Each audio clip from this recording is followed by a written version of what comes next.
பிரியமானவர்களே, இயேசு கிறிஸ்துவின் நாமத்தில் உங்களுக்கு என் அன்பின் வாழ்த்துக்கள். உங்களுடைய குடும்பம் ஆண்டவருக்கு ரொம்ப முக்கியம். குடும்பத்துக்குள்ள சமாதானம் இருக்கணும், பாதுகாப்பு இருக்கணும், ஆசீர்வாதம் இருக்கணும். அதுதான் ஆண்டவர் விரும்புகிறார். அப்படித்தான் உங்களையும் உங்களுடைய குடும்பத்தையும் ஆண்டவர் ஆசீர்வதிக்க விரும்புகிறார். ஆனால் சாத்தானுக்கு அது பிடிக்காது. உங்களுடைய குடும்பத்தை டிஸ்டர்ப் பண்ணணும், சமாதானத்தை கெடுக்கணும், ஒரு வியாதியை கொண்டு வரணும், ஆசீர்வாதத்தை தடுக்கணும். இந்த மாதிரி காரியத்தை பிசாசு செய்து கொண்டே இருப்பான். ஏனென்றால் அவன் நம்முடைய சத்துரு என்று வேதம் சொல்லுகிறாரு. ஆனால் அதை குறித்து நீங்கள் கலங்காதுங்க. ஆண்டவர் கூட இருக்கிறார், உங்களுடைய குடும்பத்தோடு இருக்கிறாரு, உங்கள் கூட இருந்தவங்களை ஆசீர்வதிக்க விரும்புகிறார். பயப்படாதுங்க. ஆனால் இந்த குடும்ப சமாதானத்தை நீங்கள் காத்துக்கொள்ளணும், ரொம்ப முக்கியம். உங்களுடைய சமாதானத்தை கெடுப்பதற்கு என்ன உண்டோ அதெல்லாம் பிசாசு செய்வான். ஏன்னா இன்னைக்கு எல்லா டைமில் இல்லை, நம்ம நல்ல ஜெபிக்கிறவங்களா பைபிள் வாசிக்கிறவங்களா இருந்தால் கூட சில சமயத்தில் நம்முடைய மாமிசம் செயல்பட்டுரும், நமக்குள்ள இருக்கிற கோபம் வெளியே வந்துடும், எரிச்சல் வந்துடும். சில சூழ்நிலையில் பார்த்த உடனே அந்த கோபத்தில் சில வார்த்தைகளை பேசிடுவோம். அதனால் கணவன் மனைவிக்குள்ளே வாக்குவாதங்கள், அந்த மாதிரி பிரச்சனை, பெற்றோர் பிள்ளைகளுக்குள்ளே, பிள்ளைகள் ஒன்று பேச, தாய் ஒன்று பேச, தகப்பன் ஒன்று பேச, இந்த மாதிரி மன வருத்தங்களை உண்டாக்கிறோம். அதனால் என்ன தெரியுமா, குடும்ப ஜெபம் பாதிக்கப்படும், சந்தோஷம் பாதிக்கப்படும், நீங்கள் ஒன்றா சர்ச்சுக்கு போகிறது பாதிக்கப்படும். அதான் சாத்தானுக்கு வேணும். அதுக்காக தான் இதெல்லாம் செய்கிறோம். அப்போ நம்ம என்ன செய்கிறது? நம்ம உலகத்தில் இருக்கிறோம், நம்மளும் உலக மனிதர்களை போல் சாதாரண மனிதர்கள் தான். நம்முடைய வாழ்க்கையிலே சில குறைவு நிறைவெல்லாம் வருது. என்ன பண்ணுவது? எப்படி இந்த சமாதானத்தை காத்துக்கொள்வது, ஐக்கியத்தை காத்துக்கொள்வது? இயேசுவை ஃபாலோ பண்ணுங்க. இயேசு தான் நமக்கு எல்லாவற்றிலும் மாதிரி. பாருங்களேன், மத்தேயு 12:19 இயேசுவை பற்றி அழகான ஒரு சாட்சி எழுதப்பட்டிருக்கிறது. இயேசு வாக்குவாதம் செய்யவும் மாட்டார், கூக்குரலிடவும் மாட்டார், அவருடைய சத்தத்தை ஒருவனும் வீதிகளில் கேட்பதும் இல்லை. அவர் வாக்குவாதம் பண்ண மாட்டார், கூக்குரலிட மாட்டார், அவருடைய சத்தத்தை ஒருவனை வீதிகளில் கேட்பதும் இல்லை. அவர் வீதியில் நின்று சண்டை போட்டு வாக்குவாதம் பண்ணி யாருமே பார்க்க முடியாது. அவர் அதுக்கு இடம் கொடுப்பது இல்லை. அவரை வாக்குவாதத்திற்கு இழுக்கணும், அவரிடல சண்டையை அவர் உண்டாக்கணும், அவருக்குள்ள கோபத்தை உண்டாக்கணும். எத்தனையோ மத தலைவர்கள் முயற்சி பண்ணினாங்க. அவரை எரிச்சலை மூட்டினாங்க, கோபம் மூட்டினாங்க, குறை சொன்னாங்க. அவர் எப்படியாவது வாக்குவாதம் பண்ண வைக்கணும், அவர் தப்பு பண்ண வச்சிடணும்னு முயற்சி பண்ணாங்க. இயேசு அமைதியாக போயிட்டார், ஒன்றுக்கு இடம் கொடுக்கவில்லை. வீதியில் அவர் நின்று யார்கிட்ட சண்டை போட்டு வாக்குவாதம் பண்ணி யாருமே பார்க்க முடியலை. அப்போ இதைத்தான் நம்ம மனசில் கொள்ளணும். இயேசு எப்படி வாழ்ந்தாரோ அப்படி வாழ அர்ப்பணித்து கொள்ளணும். ஒரு சமயம் எனக்கு தெரிந்த ஒரு ஊழியக்காரர், ஒரு பாஸ்டர், அவரை பார்க்க நான் போயிருந்தேன். அவருடைய வீட்டிற்கு உட்கார்ந்திருந்தார், மடியில் பைபிள் வைத்திருந்தார். நம்ம பேச உட்கார்ந்த வீடு ரொம்ப அமைதியாக இருந்தது. அப்படியே வாசித்து கொண்டு இருந்தார். திடீர்னு அவருடைய மனைவி கிச்சன்லேருந்து வந்தாங்க. பயங்கரமாக பேசுகிறாங்க, தாறுமாறா. என்னையும் சேர்த்து பாருங்கள் இவரை இந்த மாதிரி பண்ணுறாரு, ஊழியக்காரன் அப்படியா இருப்பாங்க அப்படின்னு தாறுமாறாக பேசுகிறாங்க. ஒரு மரியாதை கூட இல்லாமல், ஒரு கணவர், ரெண்டாவது ஒரு ஊழியக்காரர், அதுவும் நான் வேறு வந்திருக்கிறேன், அதெல்லாம் இல்லாமல் பேசுகிறாங்க, கோபத்தில் பேசுகிறாங்க. நான் இவரை கவனித்தவர் அமைதியாக பொன்முருவலோட வசனம் வாசித்து கொண்டே இருந்தார். ஒரு பதிலுமே பேசலை. நான் என்ன பண்ணுறேன்னு தெரியல, நான் அமைதியாக அப்படியே பார்த்து கொண்டு இருந்தேன். அவங்க ஒரு 5 நிமிஷம் 10 நிமிஷம் சத்தம் போட்டு, பாருங்கள் நான் இவ்வளோ பேசுகிறேன், ஏதாவது பதில் சொல்கிறாரா அப்படின்னு அதுக்கு ஒரு கோவம் வருது அப்படியே. அப்புறம் அப்படியே அம்மா போயிட்டாங்க, கிச்சனுக்குள்ளே போயிட்டாங்க. கொஞ்ச நேரம் அப்படி அமைதியான்ட்டு என்கிட்ட சிரித்து பேச ஆரம்பித்தேன். என்ன பிரதர், என்ன வந்தீங்க? அவர் எந்த பாதிப்புமே இல்லை, சந்தோஷம் பேச ஆரம்பித்தார். என்ன விஷயம் என்பதாக அப்படி எனக்கு ரொம்ப ஆச்சரியமாக இருந்தார். அப்போ நான் கேட்டேன், உங்கள் மனைவி இவ்வளோ பேசுகிறாங்க, என்னென்னோ வார்த்தைலாம் சொல்கிறாங்க, உங்களுக்கு கோவம் வரலையா? அவள் சில நேரத்தில் டென்ஷனானா அப்படி தான் பேசுவாள். இந்த கொஞ்ச நேரத்தில் சரியாக போயிடும். நான் பேச ஆரம்பித்தா அவள் பேச, நான் பேச, வாக்குவாதம் உண்டாக்கி ஆண்டவரையே நம்ம துக்கப்படுத்தணும், நம்முடைய சமாதானத்தை ஏன் கெடுத்து கொள்ளணும்? நான் அமைதி ஆகிட்டேன்னா கொஞ்ச நேரத்தில் அவள் அமைதியாகிடுவாள். அது மாதிரி ஒரு 10 நிமிஷம் கழிச்சிது. அப்புறம் வந்தாங்க, பிரதர் என்ன குடிக்கிறீங்க, காஃபி குடிக்கிறீங்களா? மாறிட்டாங்க. அப்படியே அந்த வித்தியாசமாக ஒரு 10 மினிட்ஸுக்குள்ளே சூழ்நிலை மாறிட்டு. அதுக்கு என்ன காரணம்? கணவர் அமைதியாயிட்டார். சில சமயம் மனைவி அமைதியாகிடணும். 2 பேரில் ஒருவர் 2 பேரும் வாக்குவாதம் பண்ணி பேசி நீயா நானான்னு ஆரம்பித்தா ஆண்டோடைய நாமம் தூஷிக்கப்படும், உங்களுடைய சமாதானம் பாதிக்கப்படும், பிள்ளைகள் பாதிக்கப்படுவாங்க, குடும்ப உறவுகள் பாதிக்கப்படும்.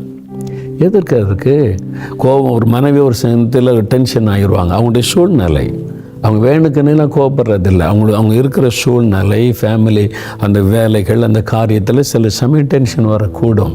புருஷன் அமைதி ஆயிடணும். புருஷன் ஒரு வேளை வெளியிலேருந்து வரும்போது வேலையில் பிரச்சனை, ஊழியத்தில் பிரச்சனை, இல்லை பிஸ்னஸில் பிரச்சனை, டென்ஷனாக வரும்போது நீங்கள் மனைவி வந்து எதாவது பேசணும், இந்த கோபத்தை வெளியில் காமிக்க முடியாதுல்ல. அதனால் அந்த கோபம் வரும். உடனே உங்களுக்கு வெளியில் ஒன்றும் பண்ண முடியல, அங்கே உள்ள கோபத்தை யார்கிட்ட காமிக்கிறீங்களா அப்படின்னு பேசக்கூடாது.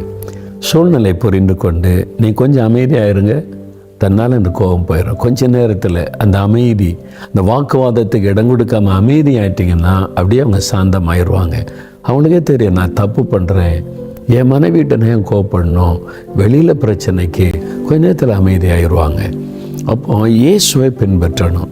அவர் வாக்குவாதம் பண்ணலை, கூக்குரல் இடலை, யார் கூடயும் சண்டை போடலை, அமைதியாக இருந்தார். அதனால தான் இந்த வாக்குவாதம் பண்ணுறதுல நம்ம கிறிஸ்தவங்க போகக்கூடாது. இந்த டிவியில் உட்காந்து பேசுகிறாங்க தெரியுமா, வாக்குவாதங்களா, அது சண்டை போட்டுக்கிட்டு இருப்பாங்க. அவங்கவுங்க சொல்கிற கருத்து அவங்கவுங்களுக்கு பெருசு. அதனால தான் அது மாதிரி காரியத்துக்கு தெய்வ பிள்ளைகள் போகக்கூடாது, ஊழியர்கள் போகக்கூடாது. அங்கே போய் பேசி என்ன பிரயோஜனம்? அவன் கருத்தை நிலைநாட்டுறதுக்கு சத்தமாக பேசுவான். இது நேச்சுரல். அப்போ நமக்கு இயேசு தான் மாதிரி. அவர் யார் டிபேட்டு கூப்பிட்டா இயேசு அது என் வேலையில் போப்பான்ட்டு அவர் சுவிசேஷம் அறிவிச்சுக்கிட்டே இருப்பார்.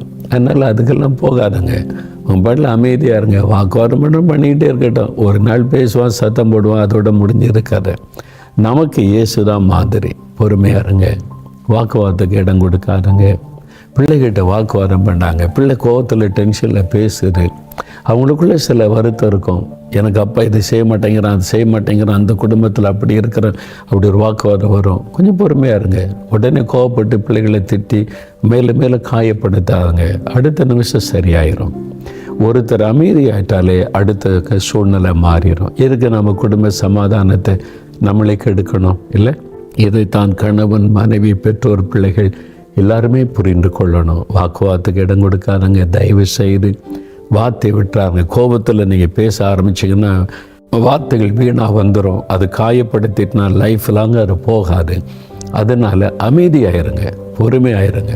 அவளை இயேசு கிறிஸ்துட்ட பிலாத்து விசாரணை பண்ணுற பொய்யான குற்றச்சாட்டு தப்பாக சொல்லி அவருக்கு அவளை பழி சுமத்துறாங்க. இயேசு அமைதியாக இருந்தார், பதிலே சொல்லலை. அவனுக்கு ஆச்சரியம், என்ன பதிலே சொல்ல மாட்டேன், உனக்காக பேசுப்பா அப்படின்றாரு. இயேசு அமைதியாக இருக்கிறார். அது மாதிரி அமைதியாக இருக்க பழகுங்க. வாக்குவாதத்துக்கு இடம் கொடுத்து தெருவில் நின்று சண்டை போடுறது, வாக்குவாதம் பண்ணுறது. நம்ம ஊழியத்து போகும்போது, ட்ராக்ஸ் கொடுக்க போகும்போது யாராவது வாக்குவாதம் பண்ண வந்தால் பதிலே சொல்லாருங்க. ஜஸ்ட் லீவ் இட், அமைதியாக போயிடுங்க. நாங்கள் ஒரு சமயம் அப்படி தான் ஊழியத்து போயிருந்தோம். அந்த நாட்களில் கிராம ஊழியம் செய்யும்போது ஒரு முஸ்லீம் தெரு இருக்குது. நாங்கள் ரோட்டில் தான் நடந்து போகிறோம். அந்த வழியாக ரோடு போகுது, அந்த தெருவுக்குள்ளே போகலை. அந்த ரோட்டில் நின்று ஒரு பாட்டு பாடினோம். கொஞ்சம் சகோதரர்கள் வந்துட்டாங்க. எங்கள் ஊரில் இதெல்லாம் பேசக்கூடாது அப்படின்னு வந்தாங்க. என் கூட இருந்த பிரதர் அவர் கோவம் நாங்கள் ரோட்டில் தான் நிற்கிறோம், உங்கள் தெருவுக்குள்ளே கூட வரல, இங்கேருந்து பேச எங்களுக்கு உரிமை இல்லையா? வாக்கு வர வேண்டாத்த விட்டுருங்க, அமைதியாக இருங்க. இயேசு நமக்கு என்ன சொன்னார்? ஒரு ஊருக்குள்ளே போகிறீங்க, அந்த மக்கள் வேண்டாம் வெளியே போங்கன்னா தூசியை உதறி போட்டு அடுத்த இடத்துக்கு போங்க. இன்னும் ஏற்றுக்குள்ள எத்தனை பேர் இருக்கிறாங்க. எதுக்கு வாக்குவாதம் பண்ணணும், சண்டை போடணும்? அதை நம்ம செய்யக்கூடாது. இயேசுவை போல பொறுமையாக நடந்து கொள்ளுங்க எல்லா சூழ்நிலையிலும். சரியா? உங்கள் வீட்டை இன்றைக்கி அமைதியான ஒரு மகிழ்ச்சியான குடும்பமாக காத்து கொள்வதில் எல்லாருக்கும் பொறுப்பு இருக்குது. வாக்குவாதம் சண்டை போட்டு ஆயிட்டிங்களா, ஒருத்தருக்கு ஒருத்தர் மன்னிப்பு கேட்டு ஒப்புரவாயிருங்க. பிள்ளைகளை காயப்படுத்திட்டிங்களா, பிள்ளைகிட்ட சாரி கேளுங்க, தப்பு இல்லை. அந்த குழந்தையினுடைய உள்ளத்தில் இருக்கிற காயம் மாறிடும், உங்கள் பிள்ளையினுடைய உள்ளத்தில் இருக்கிற வேதனை நீங்கிடும். அதனால் இந்த வாக்குவாதெல்லாம் நமக்கு வேண்டாம். ஆண்டவர்கிட்ட ஒப்பு கொடுங்க. சரியாக ஜெபிக்கலாமா? உங்களுடைய குடும்பத்தில் கர்த்தர் உங்களை ஆசீர்வதிக்க, உங்களுடைய வேலை, பிஸ்னஸ் எல்லாத்தையும் ஆசீர்வதிக்க ஜெபிக்க போகிற எல்லாரும் ஜெபிக்கலாமா? குடும்பமாக இருக்கிறீங்களா? ஒன்றா ஜெபிக்கலாமா? தகப்பனே, இந்த குடும்பத்திற்காக ஸ்தோத்திரப்பா. இவங்க உங்கள் பிள்ளைங்கப்பா, உங்கள் குடும்ப ஆண்டவரே. இந்த குடும்பத்தில் இருக்கிற எல்லாரும் உமக்கு சொந்தம் ஆண்டவரே. பெரியவங்க, குழந்தைங்க, வயதானவங்க எல்லாரும் உமக்கு சொந்தம். இந்த குடும்பத்தை நீங்கள் ஆசீர்வதிங்க ஆண்டவரே. குடும்பத்துக்குள்ள வாக்குவாதமே வரக்கூடாதுன்னு ஜெபிக்கிறேன். இயேசுவே, உம்மை பின்பற்றி நடக்கிற சுபாவத்தை தாரும். பொறுமையாக இருக்க, சாந்தமாக இருக்க, பதில் சொல்லாமல் அமைதியாக இருக்க கிருபை கொடுங்க.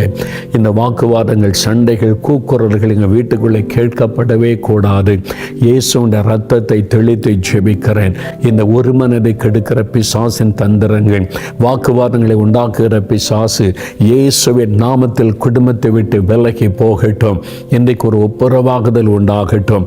இருதயங்களிலே காணப்படுகிற காயங்கள் நீங்கட்டும். ஒருவருக்கு ஒருவர் மன்னித்து அன்பிலே ஐக்கியத்திலே நிலைத்திருக்க கிருபை தாரும். இந்த குடும்பத்தை ஆசீர்வதிங்கப்பா. அவங்க செய்ய போகிற வேலைகளை ஆசீர்வதிங்க, பிஸ்னஸ் ஆசீர்வதிங்க, வருமானத்தை ஆசீர்வதிங்க. அவங்களுடைய கடன் பிரச்சனைக்கு ஒரு முடிவை கொடுக்க முடிய அற்புதம் செய்யுங்க. வியாதிப்பட்ட பிள்ளைகளை தொடுங்க. அந்த பொல்லாத நோய்கள், வியாதிகள் இயேசுவின் நாமத்தில் விலகட்டும். அவர்கள் பயப்படுகிற சூழ்நிலைகள் மாறட்டும். இந்த நாளில் ஒரு அற்புத மாற்றத்தை இந்த வீட்டுக்குள்ளே தாரும். அவள் கைட்டு செய்கிற எல்லாவற்றையும் ஆசீர்வதியும்.